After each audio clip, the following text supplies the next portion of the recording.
नमस्कार साथियों, स्वागत करता हूं अपने channel M with Devendra sir में। आज हम उत्तर प्रदेश लोक सेवा आयोग के द्वारा आयोजित जीआईसी प्रवक्ता परीक्षा के जो जीएस का खंड है उसको हम सॉल्व करेंगे। तो चलिए वीडियो शुरू करते हैं।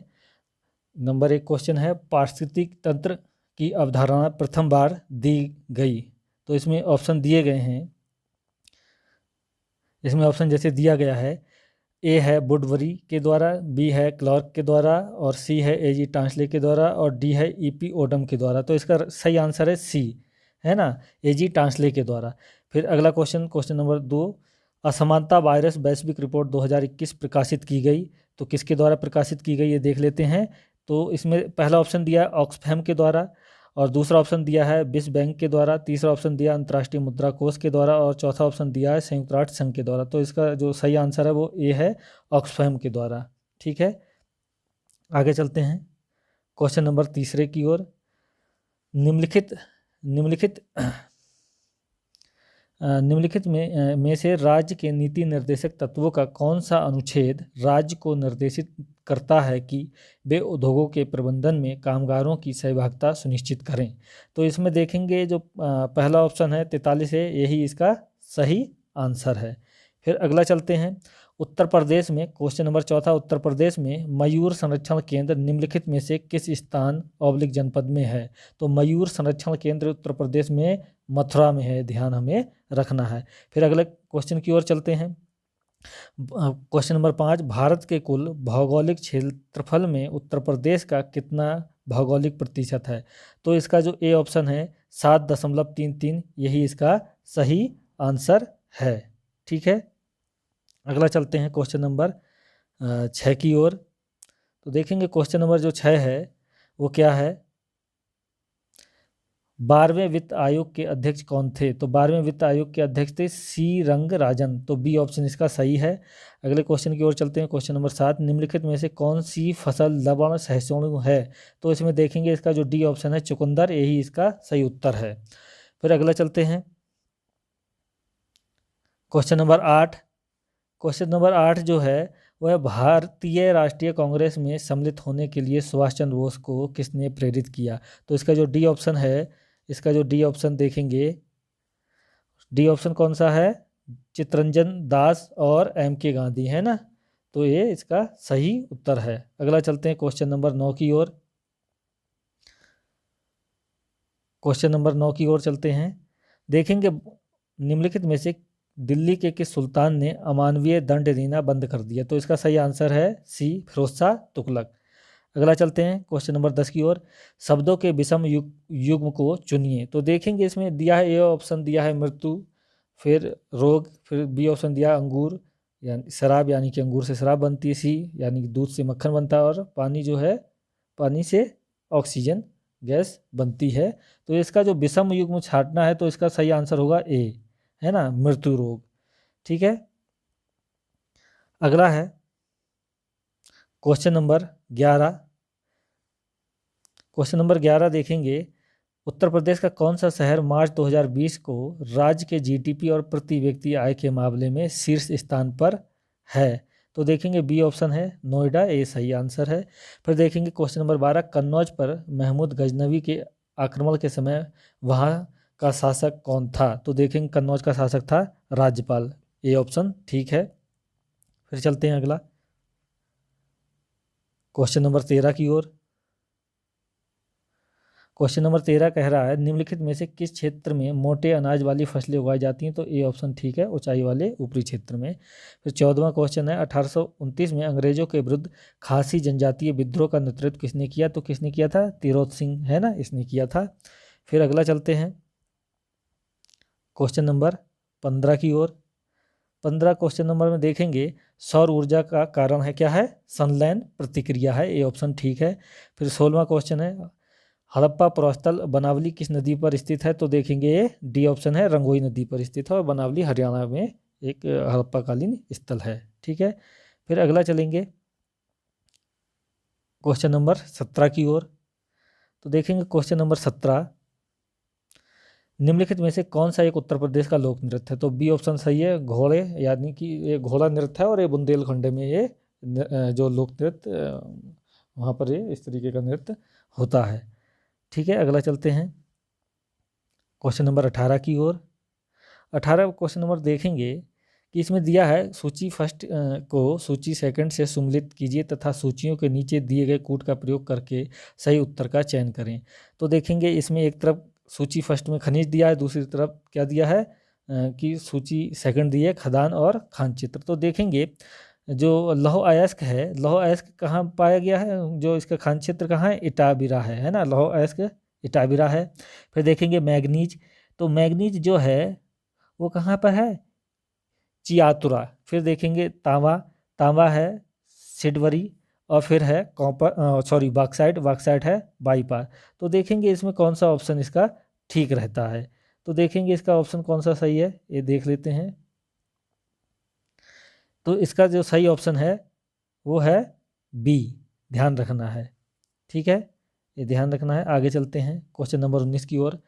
क्वेश्चन नंबर 19 कह रहा है कि मौलिक कर्तव्यों को भारतीय संविधान में 42वें संविधान संशोधन अधिनियम 1976 द्वारा निम्नलिखित की सिफारिशों के अनुसार जोड़ा गया। तो देखेंगे सी ऑप्शन है, सी ऑप्शन क्या दिया गया है, हमें ध्यान रखना है। जो सी ऑप्शन है वो है सोनसिंह समिति। फिर अगला क्वेश्चन है 20वां, वह कौन सा प्रथम मुगल बादशाह था जो अंग्रेजों का पेंशन भोगी बना था। तो पेंशन भोगी बना था शाह आलम, ठीक है ना, जो 1765 की इलाहाबाद की संधि है उसके द्वारा जो है ये अंग्रेजों का पेंशन जो है पेंशन भोगी बना था। ठीक है, अगला चलते हैं क्वेश्चन नंबर 21 की ओर। क्वेश्चन नंबर 21 क्या है ये देख लेते हैं। देखेंगे कि इसमें दिया है एक दे रखा है, एक चक्र बना दिया है। तो इसमें कहा गया है कि भाई कौन सी इसमें जो जिसमें बनाया है कि भाई क्या संख्या इसमें होगी। तो यहाँ देखते हैं कि जो 4 को जो देखेंगे जो 14 वाला है ये वाला आप देखें तो इसमें क्या होगा कि 4 और गुणा 3 और प्लस 2 आ रहा, 2 है ना। अगर इसको देखेंगे कितना आ रहा है, 2 है। ठीक है, तो बराबर कितना आ रहा है, 14 हो जाएगा, है ना, ये ध्यान रखना है 14 हो जाएगा।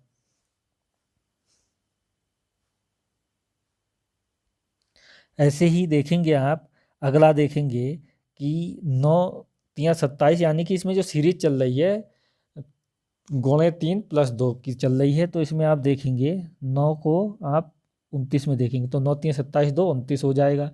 ऐसे ही देखेंगे 26 3 कितना हो जाएगा, 78 और 2 80 हो जाएगा। फिर इसी तरीके से आप देखेंगे ये यहाँ पर दिया है जो 26 के बाद दिया है 6, तो 6 3 18 और 2 कितना हो जाएगा यहाँ पर आ जाएगा 20। तो ये 20 सी ऑप्शन एकदम ठीक है, ये ध्यान रखना है हमें। फिर आगे चलते हैं हम, आगे चलते हैं क्वेश्चन नंबर 22 की ओर। निम्नलिखित में किस देश से होकर भूमध्य रेखा नहीं गुजरती। तो जाम्बिया से होकर नहीं गुजरती है, हमें ध्यान रखना है, डी ऑप्शन सही है। अगला चलते हैं 23 क्वेश्चन नंबर 23 की ओर।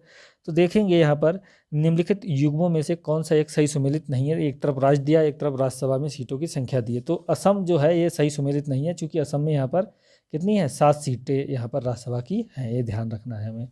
ठीक है, तो ए ऑप्शन सही है। अगला चलते हैं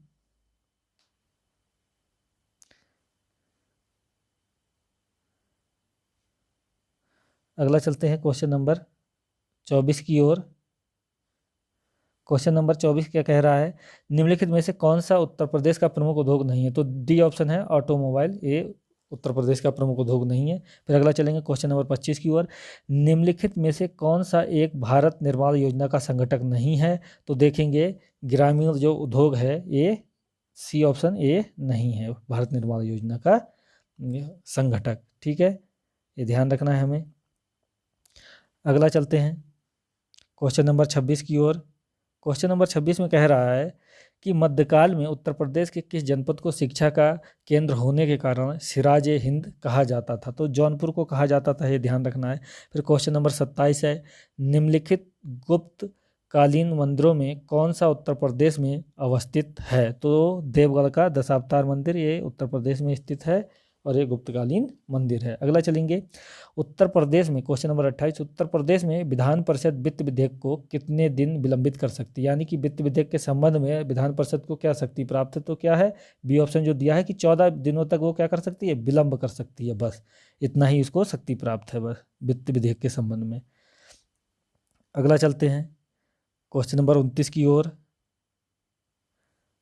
तो देखेंगे क्वेश्चन नंबर 29 क्या कह रहा है, भारत में म्यूचुअल फंड को निम्नलिखित में से किस संस्था के द्वारा विनियमित किया जाता है, तो बी ऑप्शन है सेबी, सेबी के द्वारा म्यूचुअल फंड को विनियमित किया जाता है। फिर क्वेश्चन नंबर 30 की ओर चलते हैं, प्रधानमंत्री फसल बीमा योजना शुरू की गई थी, कब की गई थी, 2016 में की गई थी, ध्यान रखना है, सी ऑप्शन इसका ठीक है। ठीक है, फिर अगला चलते हैं क्वेश्चन नंबर 31 की ओर, निम्नलिखित युग्मों में से कौन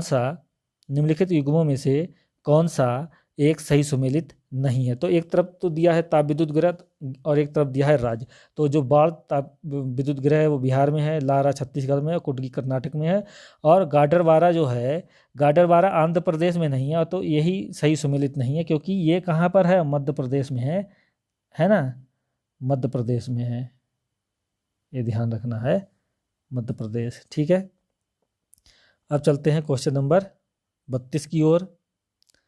क्वेश्चन नंबर 32 क्या कह रहा है, इसको देख लेते हैं। खरीफ फसल की कटाई करने से पहले अगली फसल की बुवाई करना कहलाता है, ये कहलाता है रिले खेती। ठीक है, डी ऑप्शन सही है। फिर अगला चलते हैं,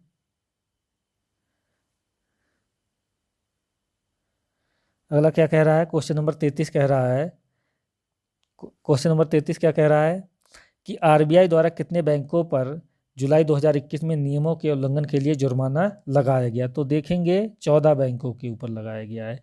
फिर क्वेश्चन नंबर 34 है, बाणभट्ट ने हर्षचरित में किस मौर्यकालीन शासक का उल्लेख किया है, तो देखेंगे बाणभट्ट की जो हर्षचरित नामक पुस्तक है इसमें शुंगवंश के बारे में बताता है, और ये बताता है कि अंतिम मौर्य सम्राट बृहदत्त की जो है हत्या करके पुष्यमित्र शुंग ने शुंगवंश की नींव डाली थी, तो यहाँ पर बृहदत्त का ये उल्लेख करता है, ये ध्यान रखना है। ठीक है, फिर अब चलते हैं क्वेश्चन नंबर 35 की ओर।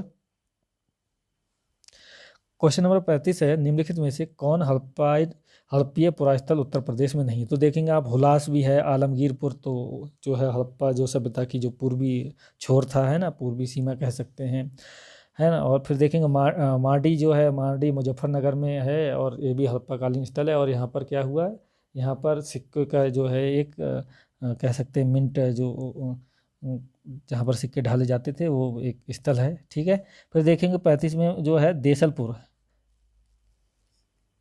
देसलपुर जो है ये गुजरात में था, तो ये उत्तर प्रदेश में स्थित नहीं था। फिर देखेंगे 36वां, भारतीय संविधान के निम्नलिखित में से किस अनुच्छेद के तहत उत्तर प्रदेश में महाधिवक्ता की नियुक्ति की जाती है, तो किसी भी स्टेट में जो महाधिवक्ता होता है वो अनुच्छेद 165 के तहत ही उसकी नियुक्ति होती है, ये ऑप्शन ठीक है। ठीक है, फिर चलते हैं क्वेश्चन नंबर 37 की ओर। 37 क्वेश्चन नंबर क्या कह रहा है, बैंकों में उपभोक्ता सेवाओं में सुधार का सुझाव देने के लिए निम्नलिखित में से किस समिति का गठन किया गया था, तो देखेंगे गोई पोरिया समिति जो है यही उपभोक्ता सेवा में सुधार के सुझाव इसी ने दिया था। फिर क्वेश्चन नंबर 38 क्या कह रहा है, जीएसटी परिषद का अध्यक्ष कौन है, तो होता है केंद्रीय वित्त मंत्री होता है, बी ऑप्शन सही है। ठीक है, ये ध्यान रखना है। फिर चलते हैं 39वां और 40वां जो अब ये अंतिम है क्वेश्चन, इसकी ओर चलते हैं। निम्नलिखित में से उत्तर प्रदेश की कौन सी अनुसूचित जनजाति वाराणसी जनपद में नहीं पाई जाती है, तो देखेंगे सी ऑप्शन है सहारिया। फिर देखेंगे अगला कि वर्ष 2021-22 के संघीय बजट प्रस्ताव 6 स्तंभों पर आधारित है, निम्नलिखित में से कौन सा एक उसमें सम्मिलित नहीं, तो देखेंगे गाँवों की जो अर्थव्यवस्था का सुदृढ़ीकरण है ये उसमें सम्मिलित नहीं है। तो साथियों जो जीएस के हमने 40 जो प्रश्न थे उनके बारे में हमने देखा, उनको जाना समझा कि उनके उत्तर क्या हैं। तो आज का वीडियो इतना ही। अगर आपने मेरा अभी तक चैनल सब्सक्राइब नहीं किया है तो मेरे चैनल को अवश्य सब्सक्राइब कर लीजिए, ताकि आपको जो है जो भी मैं नया वीडियो बनाऊं तो उसका आपको नोटिफिकेशन मिल जाए, ये ध्यान आपको रखना है। ठीक है, जय हिंद, जय भारत।